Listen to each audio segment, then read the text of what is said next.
Good evening, everyone. I would like to call the study session to order and have a roll call.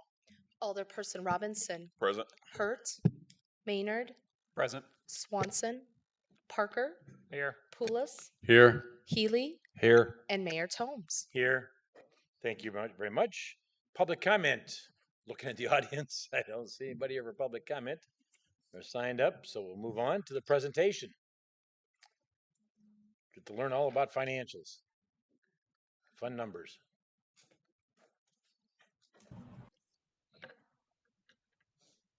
Thank you all for having me.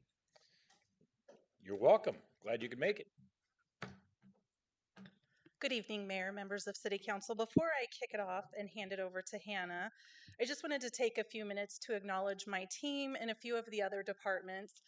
The audit is a long process. It starts pretty much January 1st and goes until about the middle of June. And all of the information, it doesn't all come from the finance department. It comes from mostly the finance department, but some of the other departments as well. So especially with GASB, some of the GASB requirements that we had required me to touch base with the subscription invoices that we've had and the agreements that we had this year. So I know I personally hounded Public Works a little bit. I hounded HR a little bit, City Manager's office, probably MLK a little bit. So I just want to thank all of the department heads for helping out. They were very instrumental in this audit. Whenever Hannah and her team came to us and asked us for anything, if it wasn't within the finance department, we had to reach out to those other teams. They were very receptive and they helped us get that information as quickly as they could back to Hannah so they could continue the audit and we didn't have any delays. I'd also like to thank the entire finance department, especially the accounting department. We have a newer team with the accounting department, and there are some individuals that haven't had to do an audit with us before. So we were all working on different work papers that we haven't worked on before. And we had to come together as a team and work together and make sure that those work papers were done accurately and on time. So there were no delays with the audit. And Hannah and her team were instrumental. So I appreciate their expertise and their patience with us this year, since we do have a newer team. So with Hannah, Courtney, Joe, and Giselle, those were the team that we worked with this year. They were very patient with us and helped go through all of the work papers that we had to make sure that we had everything in order. So with that, I will turn it over to Hannah for the presentation. She's going to go through the highlights of the 2023 audited financial report. So this is Hannah Cullerton from Lauterbach and Amann. Thank you so much, Jessica. I'm not sure if my slides are up yet, or if I have to do them. Either way, I'm more than happy to. Hannah, if you can do them, we don't have them up. Absolutely.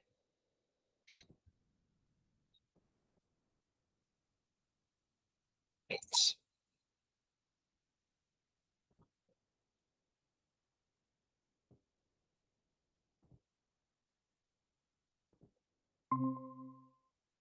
All right. Does that look good to everyone?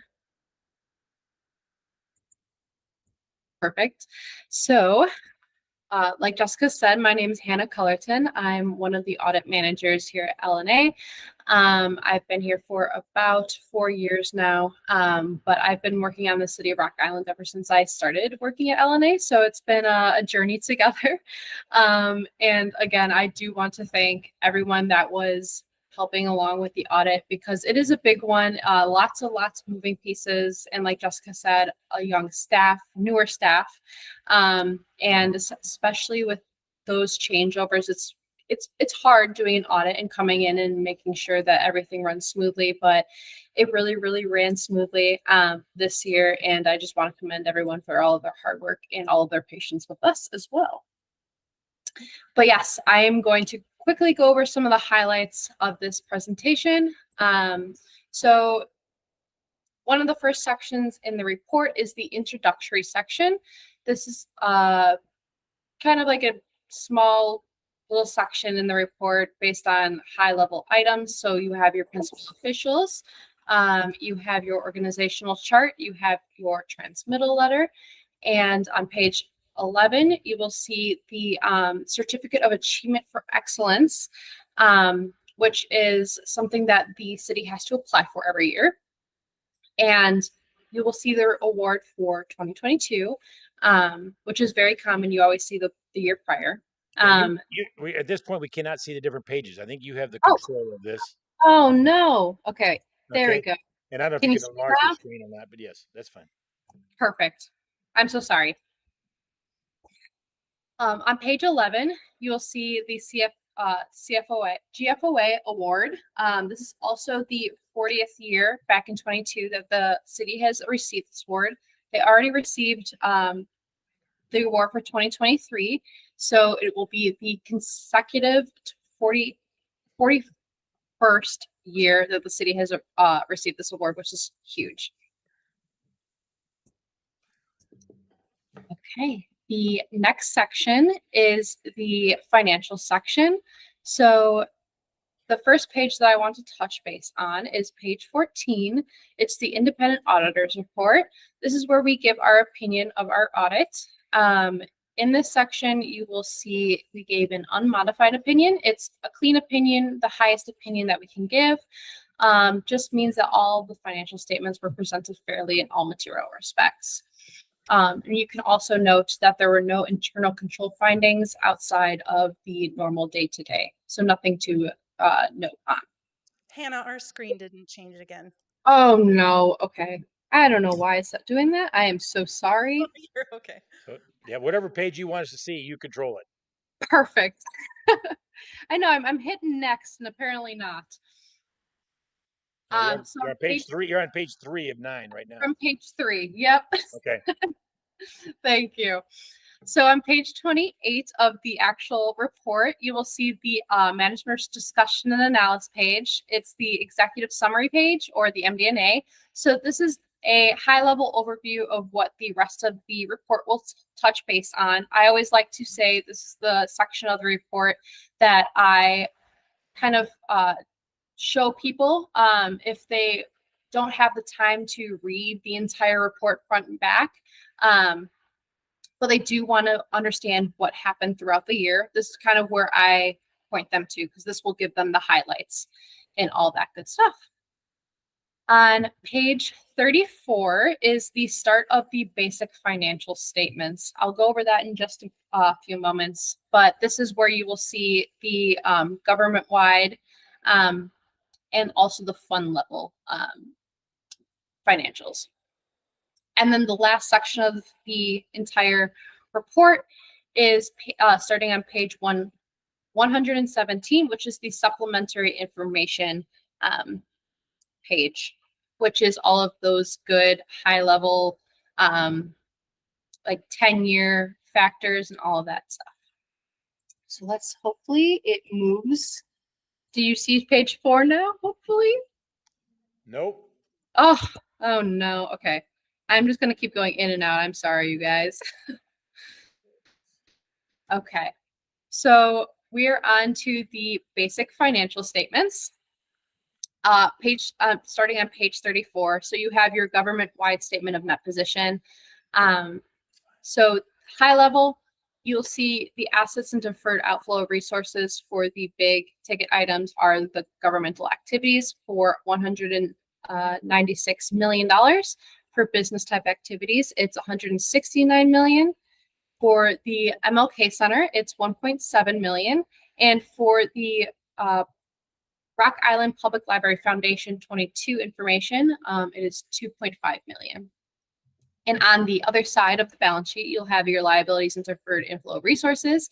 So for governmental activities, it's $280 million. For business type activities, it's $108 million. For the MLK Center, it's $1.2 million. And for the foundation, it is $0. Most of this comprises of, your cash and investments, your deferred inflow of resources like your pension or your property taxes, as well as your capital assets. And on the liability side, it's your debt mostly, and all of your accruals of accounts payable or wages. Let's see. On to the next one. We have on the statement of activities government-wide side, page 36, you have your revenue and expenses. So for governmental activities, there was $65 million. For a business type, it was $33 million. For MLK Center, it is $1.9 million. And for the foundation for 22 was $11,000. On the expense side, you have governmental activities of $60 million, excuse me.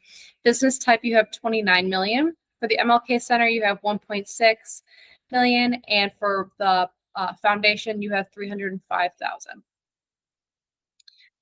So on a large scale of things, you will see that the governmental activities from last year to this year, there was a net position change of about 5%, 5% increase. For the business type, there was about an 8% increase. For the MLK Center, there was a huge jump.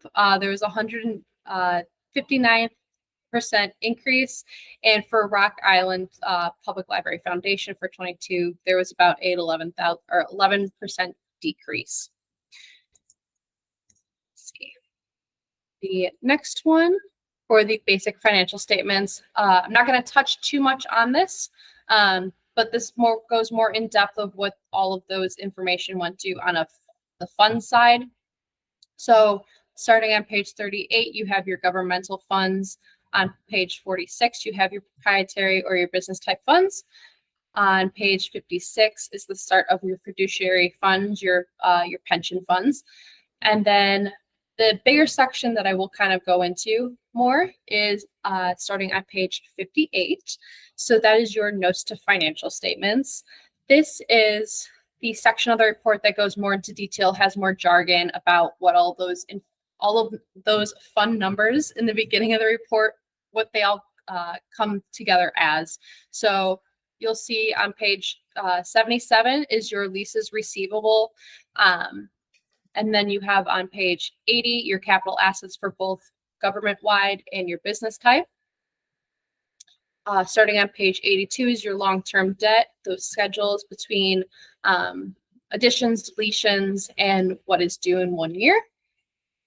And then on page 94, you'll see budget balance classification. So what is your non-spendable, your advances, what are restricted, what are committed throughout the year.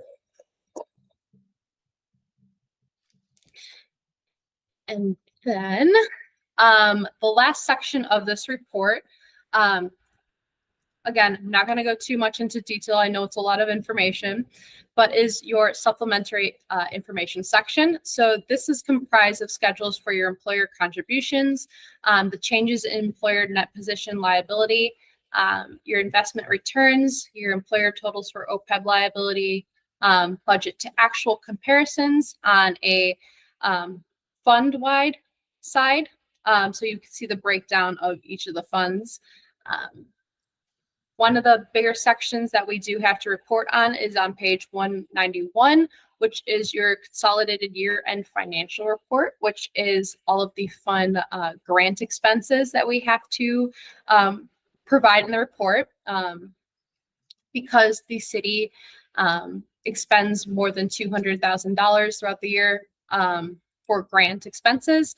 That's why the cipher is required to be presented in the report.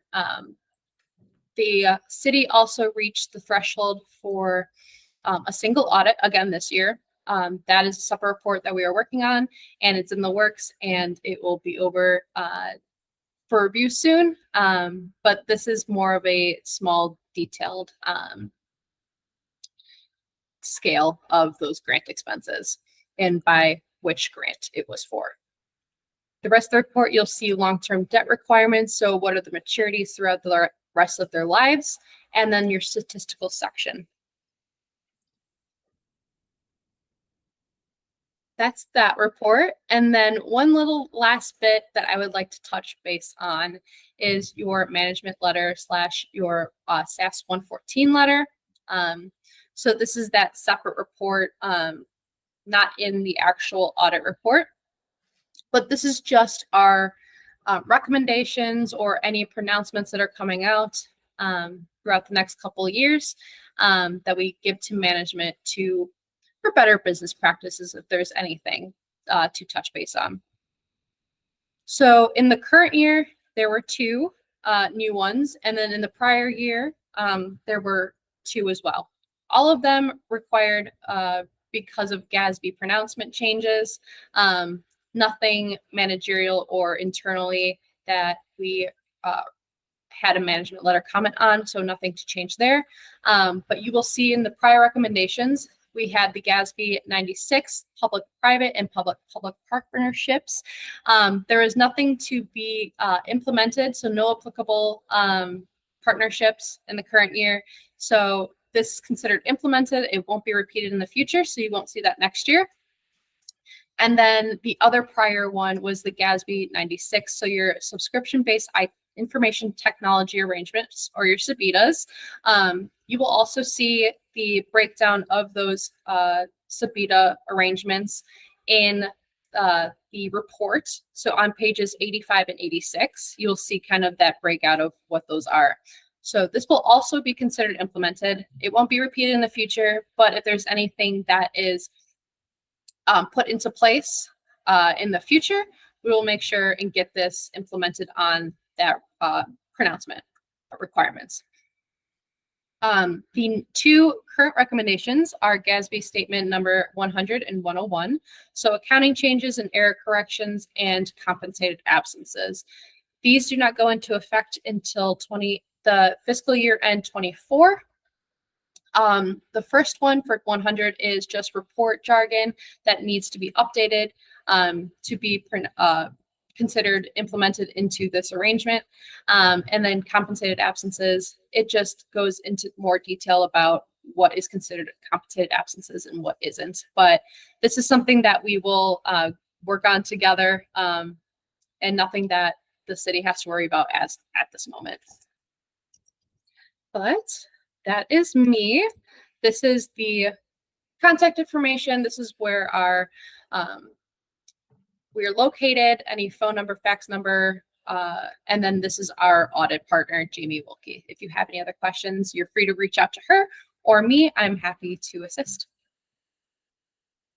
And I'm so sorry about this whole presentation being a little wonky. It's perfectly fine. There are paper copies if people want paper copies, correct? Correct. Yes, I brought the bound copies tonight, so if you'd like a bound copy, just let me know. I have them here and I can hand those out. Or you have the electronic copy that I sent you last week, if that works as well. Is there any questions? Concerns, thoughts? Everybody's got their question answered, and it's impressive. Thank you. All right. Well, thank you so much for having me. You bet. Thank you. Thanks, Hannah. Thank you. Have a good night. All right. If that's the case, I would take a motion to adjourn. Second. Moved in second. All those in favor say aye. Aye. Opposed?